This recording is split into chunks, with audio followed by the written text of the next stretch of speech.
Good morning, everybody. This is Diggs. It's another beautiful day out here in the Pacific Northwest, and today we're going to be talking about Trials of Reckoning, how to get those high scores, some tips and tricks for the boss, some different compositions that you're going to be able to run. Let's go ahead and dig in. So the first thing I want to talk about with this Trials of Reckoning is the idea of the high scores. Now, I've been seeing a lot of people saying that they are struggling getting the high score reward on some of the missions, and I think that's because this is uniquely the first time in a Trials of Reckoning situation where you are going to get a bonus VC from the sub VC slot. So we're seeing significantly higher scores in the boss fights. We're seeing significantly higher scores in the missions in general because we have access to sub VCs. So if you are not hitting the score limit right now, if you're not hitting the top 3 score, make sure you're setting bonus units, make sure you're setting those bonus secondary VCs. Another important thing to know is that when you are going for score, it doesn't matter what missions you're trying to get down here, right? So you are able to grab a companion, and you are able to grab a companion with a really good bonus score. So that would be like this Terra right here, who has both Terra, has the Final Fantasy 6 VC, and has Chaos Odin, right? Or this Locke that has the 6 VC Chaos Odin, something really good and powerful to set as a support unit. And I think a lot of people haven't set their sub VCs yet in their friends list. So just a reminder to everybody, we talked about it on stream, we talked about it on the news video. Make sure that you are setting those bonus VCs on your shared friend place units so people can help get those higher scores easier. Now, in terms of the boss fight, this is one of the more interesting boss fights I think has ever come out in Trials of Reckoning because of the amount of units that are bonus units. You can see here, we got all the Final Fantasy 6 units in VCs. We got King Mont, Farm, El Sorel, Velis, Chaos Odin, and then we have almost every single, I think it is every single one, Final Fantasy character that was released on the banner previously, on top of having Rain, Elda, Miranda, Gilgamesh. Like, we have so many bonus units and bonus VCs, and of course we have Lucio down here as well. So when you're approaching this, what's the best way to approach it? What formation do you want to set up? I'll show you a couple different formations here. The first formation is pretty much brain dead easy. Throw every single bonus unit, every single bonus VC into your composition that you have, and you're likely to be successful. Even if the VCs aren't leveled, even if they don't give relevant, party-wide bonuses to the units, what's important here is having these bonus VCs in and being able to use them to the extent that you can use them, right?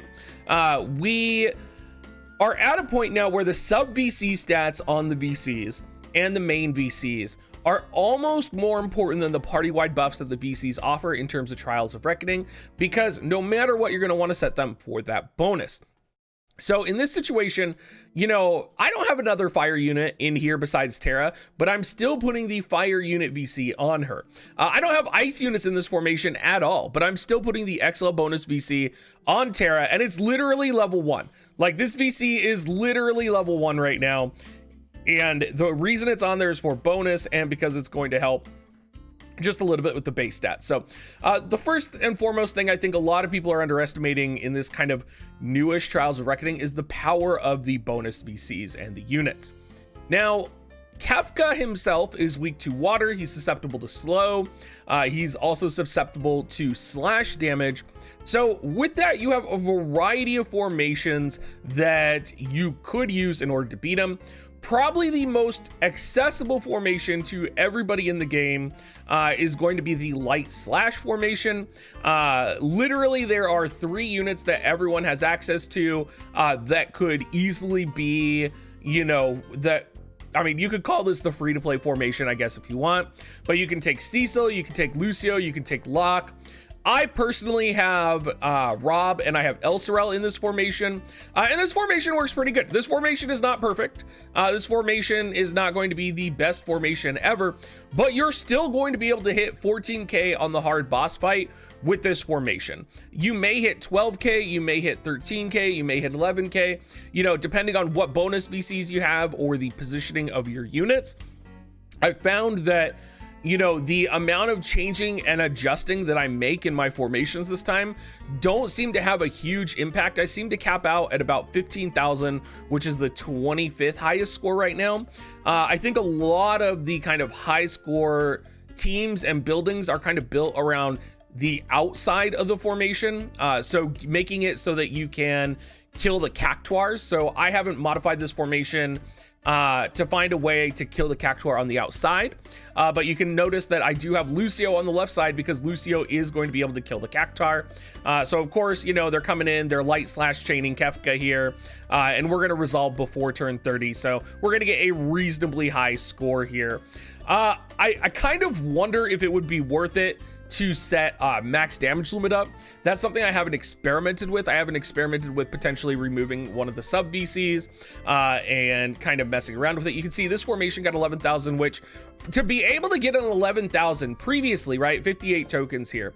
Previously in previous Trials of Reckoning, to be able to get 11,000 was really difficult. So the fact that you could just slam together a light formation of units and get in here and do this really speaks to how much sub VCs have significantly impacted the game. Another thing to consider when you're going through here, maybe you don't have a full composition of light slash units. Maybe you only have like a rainbow formation of units, right? Another important thing to consider would be starting AP cost of units if you are maybe a newer player or you're a player who's a little bit behind.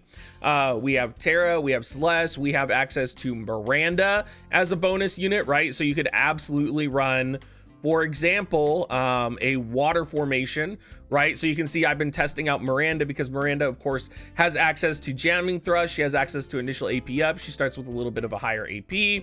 And jamming thrust, of course, in this formation does actually kill both of the cactuars on the outside. So I've been messing around with her.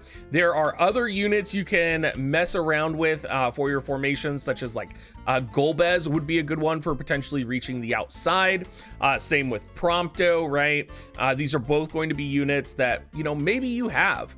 I think probably one of the most underestimated units, and I think probably the biggest score is probably going to be with Cloud.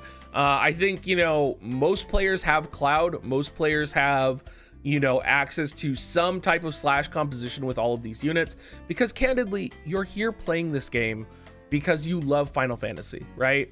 So odds are you have at least some characters that can kind of mash into a formation and kind of just bust it out, right? You can kind of force them into a square hole and just kind of push your way through. I think Elsorel 120, for those of you that have access to EXer, she's been very powerful in this trial, messing around with her and testing out different setups. Any setup that I've had Elsorel in has been very successful. Elsorel here, you'll notice, will go along the right side in buff.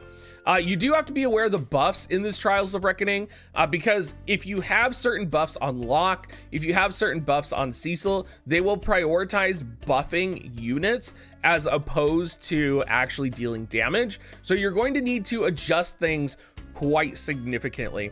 Very similarly with Velis. Velis's AI is extremely passive and will not move if he does some type of a buff. You actually have to turn off every single one of Velis's buffs in order to get him to move. And even then, I found it difficult to utilize Velis in any meaningful way to actually get a good score. So I'm sure people are going to mess around with it. I'm sure people are going to experiment with it. Oh, I just got a new high score of 15,500 almost right there.